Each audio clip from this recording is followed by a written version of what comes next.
by the Permanent Secretary, Minister of Science and Technology, to deliver his speech to open up our Congress, annual general meeting for the year 2015, our 20th year in attendance. Thank you.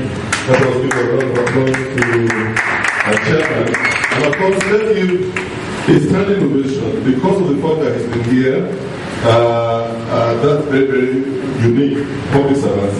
Can we please stand and give a standing ovation to the government represented by Abdullah Mustafa, who is the public secretary of the government.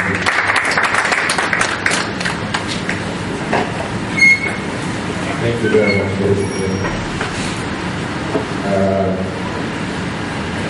when the chairman was speaking, apologizing to me, being the person of Yoruba extraction, I shut up. I'm a son to him.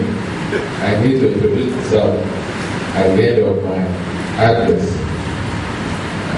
He's the father to me. He doesn't know. So the father cannot apologize to his son. So it's a pleasure being here to listen. Thank you.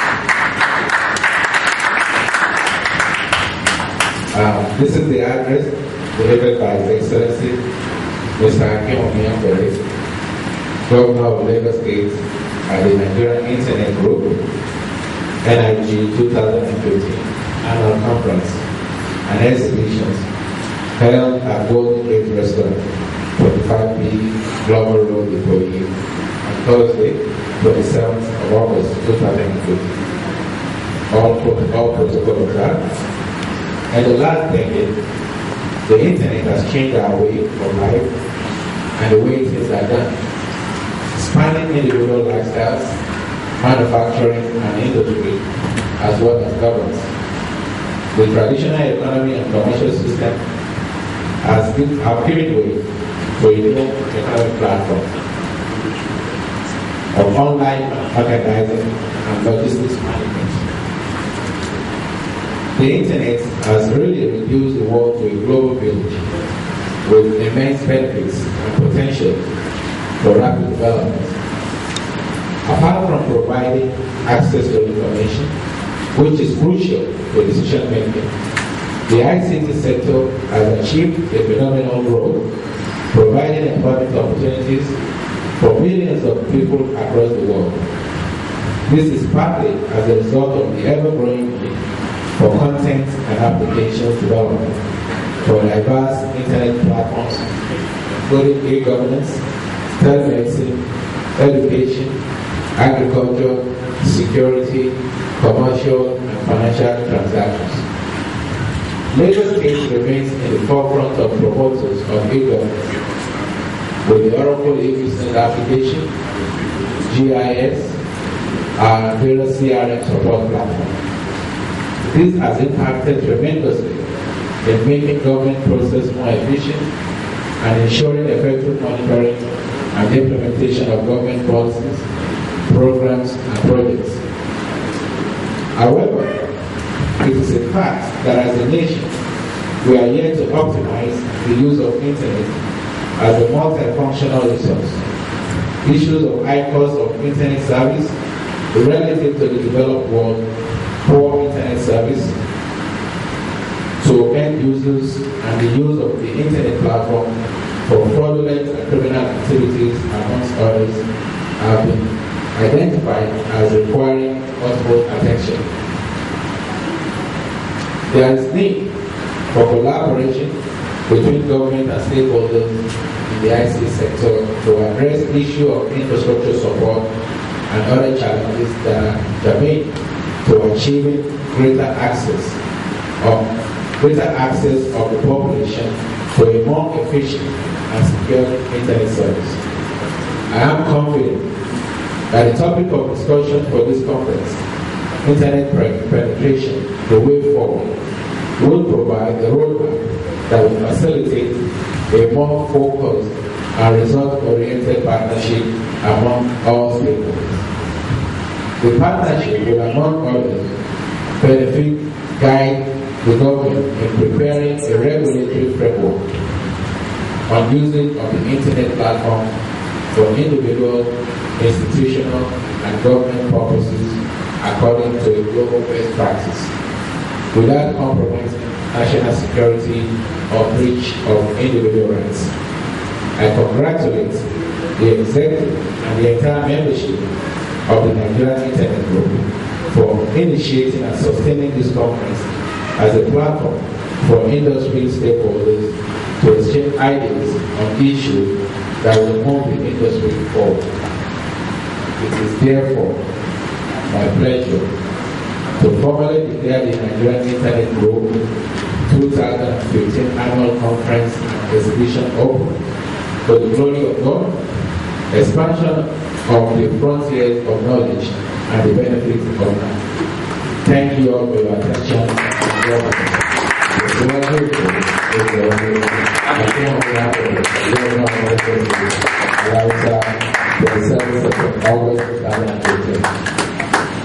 Thank you very much. Thank you, sir.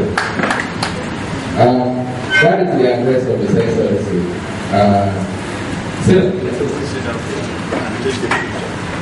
As the chairman has said, as the permanent secretary of the Ministry of Science and Technology, I've been having wonderful discussions with Mr. Banjo. And I said one of the reasons why, as present as it is, I make an attempt to be here today is the fact that we are setting the bottom in terms of interaction and engagement of stakeholders.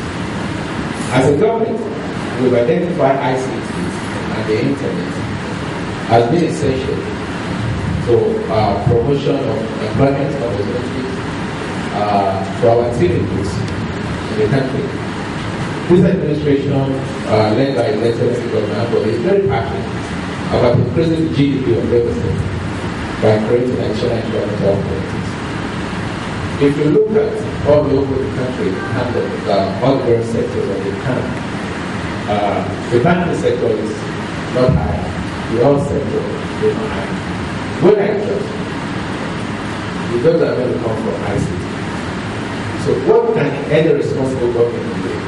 Then it is our responsibility as a government to ensure that we provide the necessary infrastructure that will attract the jobs to us as a state. One of the things that personally in my ministry we've been doing is looking at infrastructure. What is it? Because every time we hear about an award or a company or anything that has to do with ICT come to Africa, they all run to Kenya. And we were asking ourselves, what is Kenya providing that we are not providing as a state?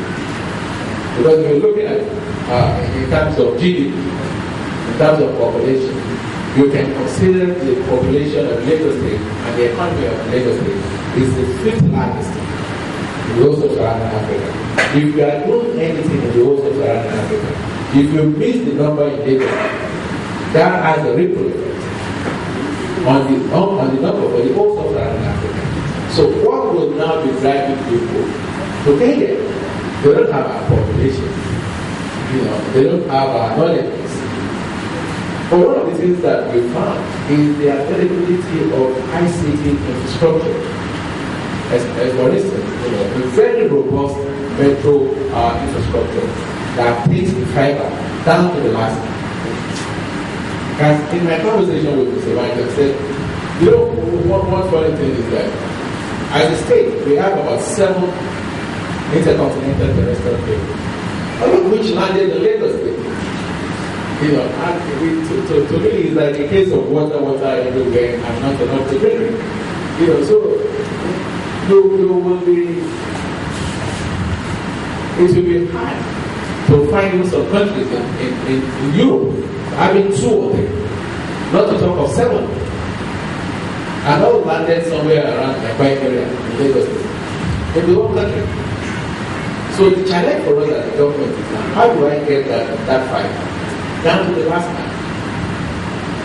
Mr. Ajayi will know the Lagos government went into a partnership with ASCOM and we reduced the right of way by 5% as part of the smart city initiative. And His Excellency has directed us that this is a legacy project for him, getting the fiber down to the nooks and crannies of Lagos. But he wants a private-led PPP. All what the government wants to bring is the right of it. As it's being done in South Africa, in Johannesburg, and Twine in South Africa. So we've been engaging. I'm going to be talking to my sister, Ms. Pompeo, we'll be talking to IHS and IDIOS as well. Because one of the things that we're looking at is acquiring the 1,000 cameras that was set up in Lagos State by the federal government to provide security to the residents of Lagos State. Even as the government, we are looking also. We are spending close to $1 billion to provide connectivity, both at the outside, secretariat, the whole secretariat, various MPAs, okay? And we are asking ourselves, what stops us as a government from having a metro network so that we will be able to connect all the institutions of the Lagos State government, from our courts, to our schools, to our various services.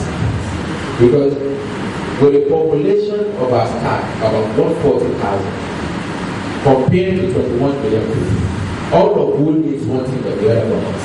It is imperative as a government that we have to go to e-government as the way of reaching our people. We cannot serve 21 million people with 140,000 staff. It's very, very possible. So it is essential. It's not even open for debate. That be it in education, be it in health, be it in service delivery, we have to look forward to build applications. In education, for instance, that will promote learning. In health, for instance, that will promote telemedicine. So I have specialists that are in Kenya who will be able to attend to patients in a way of an active.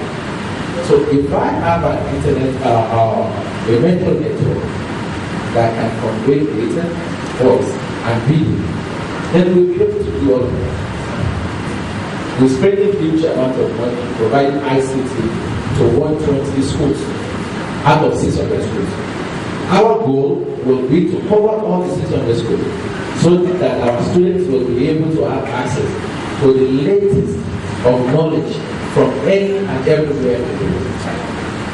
We want people to be able to have one single medical record. And that single medical record will transfer whether you are going to a private doctor or going to a public hospital with that single record, with all your relevant medical data that will go out. So therefore, this administration is open to engage stakeholders such as yourself. I will personally be interested in getting a copy of the deliberation of this meeting and give us advice as to what is it that we can do as a government to help support all the various initiatives that you guys will be embarking on. Thank you and God bless.